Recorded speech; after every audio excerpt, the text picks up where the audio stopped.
തണലാണ് കുടുംബം. ക്യാമ്പയിൻ വിജയിപ്പിക്കുക. പ്രബോധനം വാരിക. രചന പി മുജീബ് റഹ്മാൻ, അമീർ, ജമാഅത്തെ ഇസ്ലാമി, കേരള. മനുഷ്യൻ ഒരു സാമൂഹിക ജീവിയാണ്. പതിവ് വാചകത്തിനപ്പുറം ആലോചനയെ കുറച്ചുകൂടി മുന്നോട്ട് കൊണ്ടുപോകൂ മനുഷ്യാസ്തിത്വത്തിൻ്റെ ആരംഭത്തിലേക്ക്. അവിടെ കൗതുകമുള്ള യാഥാർത്ഥ്യങ്ങൾ തെളിഞ്ഞുവരും. അതിനെ ഇങ്ങനെ സംക്ഷേപിക്കാം. മനുഷ്യൻ ഒരു കുടുംബ ജീവിയുമാണ്. ആദ്യത്തെ മനുഷ്യൻ ആദം. ആദം ആദ്യത്തെ വിശ്വാസിയായിരുന്നു, ആദ്യത്തെ പ്രവാചകനായിരുന്നു. അതേപോലെ ആദ്യത്തെ ഇണയായിരുന്നു, പിതാവും. ഒന്നാമത്തെ വനിതയോ ആദ്യത്തെ തുണയും മാതാവും.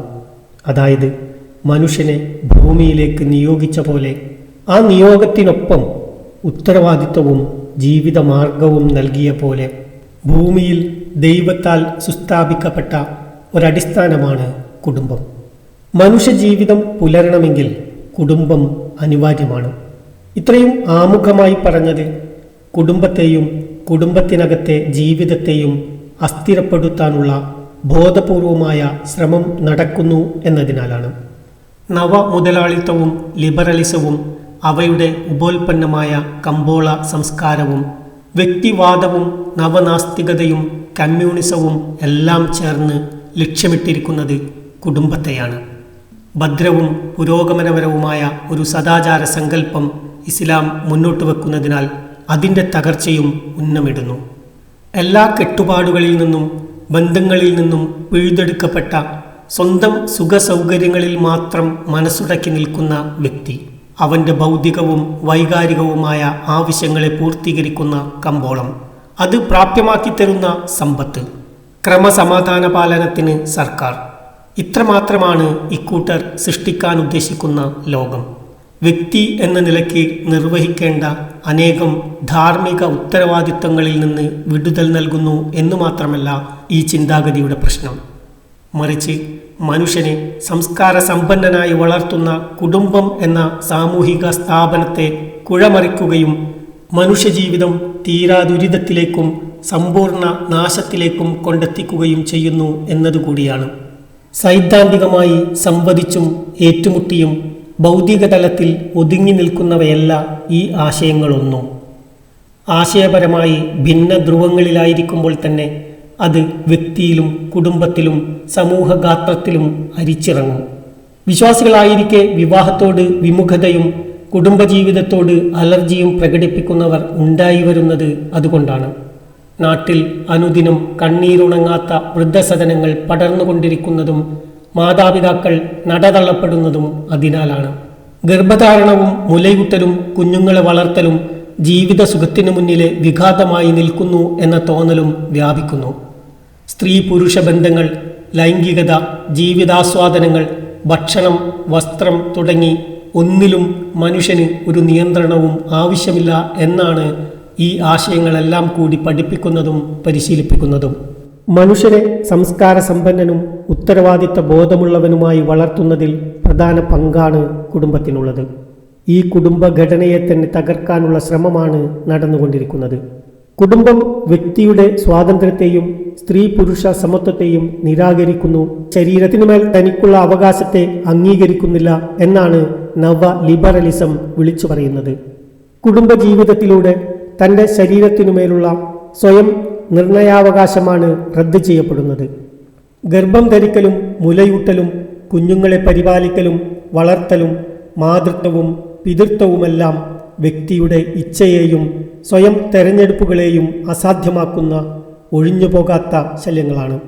കുടുംബം വേണ്ട, വിവാഹം വേണ്ട, വേണമെങ്കിൽ വളരെ വൈകി മാത്രം, ഒന്നിച്ച് ജീവിക്കാനാവുമോ എന്ന് വിവാഹത്തിന് മുമ്പേ പ്രായോഗികമായി പരീക്ഷിച്ചറിയണം. ലൈംഗികാസ്വാദനത്തിന് എന്തിന് ഒരു വിവാഹം, എന്തിന് എന്നും ഒരേ ഒരു പങ്കാളി, രഹസ്യ പരസ്യങ്ങൾ എന്തിന്, ഞാനെന്തിന് ആണായി തുടരണം, എനിക്കെന്തുകൊണ്ട് പെണ്ണായിക്കൂടാ, പെണ്ണിന് കൽപ്പിച്ചു നൽകിയ പരിമിതികളിൽ ഞാനെന്തിന് കഴിഞ്ഞുകൂടണം, ആണിൻ്റെ ഉത്തരവാദിത്വത്തിലേക്ക് ഞാനെന്തിന് പടരണം. അതുകൊണ്ട് സമൂഹം കാലങ്ങളായി കൊണ്ടു നടക്കുന്ന ശീലങ്ങളെയും അതിൻ്റെ കെട്ടുപാടുകളെയും പൊട്ടിച്ചെറിഞ്ഞ് കടന്നുവരൂ, നമ്മുടെ ശരീരത്തിൻ്റെ സ്വാതന്ത്ര്യം പ്രഖ്യാപിക്കൂ, ഭൂമിക്ക് മുകളിൽ പരിധികളില്ലാതെ ആർത്തുല്ലസിക്കൂ എന്ന് ഉദാരവാദം ആഹ്വാനം ചെയ്യുന്നു. ശരീരത്തിൻ്റെയും ജീവിതത്തിൻ്റെയും ഉടമ മനുഷ്യൻ തന്നെയാണെന്ന ആധുനിക മതേതര മാനവികവാദത്തിൻ്റെ വലിച്ചുനീട്ടൽ തന്നെയാണ് ഇതിൻ്റെയും അടിത്തറ.